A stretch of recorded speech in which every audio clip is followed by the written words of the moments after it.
ಎಲ್ಲರಿಗೂ ನಮಸ್ತೆ. ನಾಗಶ್ರೀ ಕಿಚನ್ಗೆ ನಿಮ್ಮೆಲ್ಲರಿಗೂ ಸ್ವಾಗತ. ನಾನು ಶ್ರುತಿ ನಾಗಸುಂದರ. ಸ್ನೇಹಿತರೆ, ಇವತ್ತು ಒಂದು ಟೇಸ್ಟಿ ರೆಸಿಪಿಯನ್ನು ಮಾಡ್ತಾ ಇದ್ದೀನಿ. ಸೊ ನೀವು ಕೂಡ ಈ ರೆಸಿಪಿಯನ್ನು ನಿಮ್ಮ ಮನೇಲಿ ಒಂದ್ಸಲ ಟ್ರೈ ಮಾಡಿ. ನಾನು ಮಾಡ್ತಾ ಇರೋದು ಇವತ್ತು ಆಲೂಗಡ್ಡೆ ಮತ್ತು ಹೂಕೋಸು ಬಳಸಿ ಒಂದು ಸೂಪರ್ ಆಗಿರೋ ಗ್ರೇವಿಯನ್ನು ಮಾಡ್ತಾ ಇದ್ದೀನಿ. ಸೊ ಹಾಗಿದ್ರೆ ಹೇಗೆ ಮಾಡೋದು ಅಂತ ತೋರಿಸ್ಕೊಡ್ತೀನಿ, ಬನ್ನಿ. ಹೂಕೋಸು ಮತ್ತು ಆಲೂಗಡ್ಡೆ ಕರಿ ಮಾಡಲಿಕ್ಕೆ ಬೇಕಾಗಿರೋದು ಹೂಕೋಸು, ಆಲೂಗಡ್ಡೆ ಮತ್ತು ಬಟಾಣಿ ತೊಗೊಂಡಿದ್ದೀನಿ. ಒಗ್ಗರಣೆಗೆ ಈರುಳ್ಳಿ, ಹಸಿಮೆಣಸಿನ್ಕಾಯಿ, ಮಸಾಲೆ ರುಬ್ಕೊಳ್ಳೋದಕ್ಕೆ ಟೊಮ್ಯಾಟೊ, ಶುಂಠಿ, ಬೆಳ್ಳುಳ್ಳಿ ಮತ್ತು ಕೊಬ್ಬರಿ ತೊಗೊಂಡಿದ್ದೀನಿ. ನಿಮಗೆ ಬೇಕು ಅಂದರೆ ಕಾಯಿನ ಕೂಡ ಬಳಸ್ಕೋಬೋದು.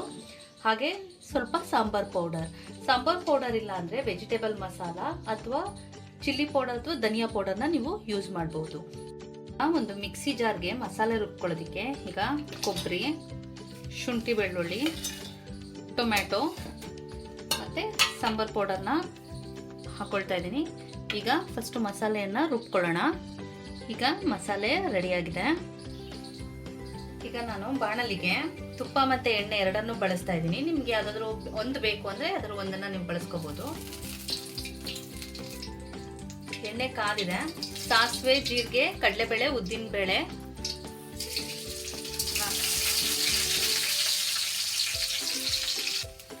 ನೆಕ್ಸ್ಟು ಹಸಿಮೆಣಸಿನ್ಕಾಯಿ ಮತ್ತು ಈರುಳ್ಳಿಯನ್ನು ಆ್ಯಡ್ ಮಾಡ್ಕೊಳ್ಳೋಣ.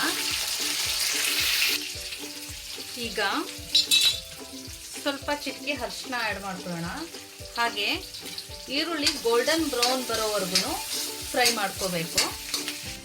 ಈಗ ನಾನು ರುಬ್ಬಿಟ್ಕೊಂಡಿರೋ ಮಸಾಲೆಯನ್ನು ಆ್ಯಡ್ ಮಾಡ್ತಾ ಇದ್ದೀನಿ. ಮಸಾಲೆ ಹಸಿ ಸ್ಮೆಲ್ ಹೋಗೋವರೆಗೂ ಸ್ವಲ್ಪ ಫ್ರೈ ಮಾಡ್ಕೋಬೇಕು.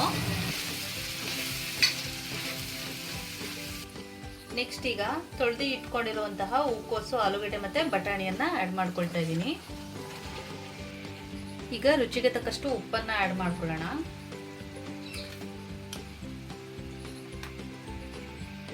ಚೆನ್ನಾಗಿ ಮಿಕ್ಸ್ ಮಾಡ್ಕೋಬೇಕು. ಮಸಾಲೆ ಎಲ್ಲ ವೆಜಿಟೇಬಲ್ಸ್ಗೆ ಚೆನ್ನಾಗಿ ಹಿಡಿಬೇಕು, ಅಲ್ಲಿವರೆಗೂ ಸ್ವಲ್ಪ ನೀಟಾಗಿ ಮಿಕ್ಸ್ ಮಾಡ್ಕೊಳ್ಳೋಣ. ಈಗ ನೋಡಿ ಮಸಾಲೆ ಚೆನ್ನಾಗಿ ಹಿಡಿದಿದೆ. ನೆಕ್ಸ್ಟು ಕನ್ಸಿಸ್ಟೆನ್ಸಿಗೆ ತಕ್ಕಷ್ಟು ನೀರನ್ನು ಆ್ಯಡ್ ಮಾಡ್ಕೋಬೇಕು. ನಾನು ಮಸಾಲೆ ನೀರನ್ನು ಆ್ಯಡ್ ಮಾಡ್ಕೊಳ್ತಾ ಇದ್ದೀನಿ. ಈಗ ನೀಟಾಗಿ ಒಂದು ರೌಂಡ್ ನೀಟಾಗಿ ಮಿಕ್ಸ್ ಮಾಡ್ಕೊಬಿಡೋಣ. ಈಗ ಮುಚ್ಚಳವನ್ನು ಮುಚ್ಚಿ ಒಂದು 1/4 ಗಂಟೆ ಅಂದರೆ ಒಂದು 15 ಮಿನಿಟ್ಸ್ ಇದು ಚೆನ್ನಾಗಿ ಬಾಯ್ಲ್ ಆಗೋ ತನಕ ಬಿಟ್ಬಿಡೋಣ. ಸ್ವಲ್ಪ ಲಿಡ್ ಸ್ವಲ್ಪ ಓಪನ್ ಇರಲಿ, ಯಾಕಂದ್ರೆ ಕುದಿಯೋದೆಲ್ಲ ಗೊತ್ತಾಗ್ಬೇಕಲ್ಲ. ಸೊ ಹಾಗಾಗಿ ಫ್ರೆಂಡ್ಸ್, ಈಗ ಗ್ರೇವಿ ರೆಡಿ ಆಗಿದೆ. ಈಗ ಬಿಸಿ ಬಿಸಿಯಾದ ಹೂಕೋಸು ಆಲೂಗಡ್ಡೆ ಗ್ರೇವಿ ರೆಡಿ ಆಗಿದೆ.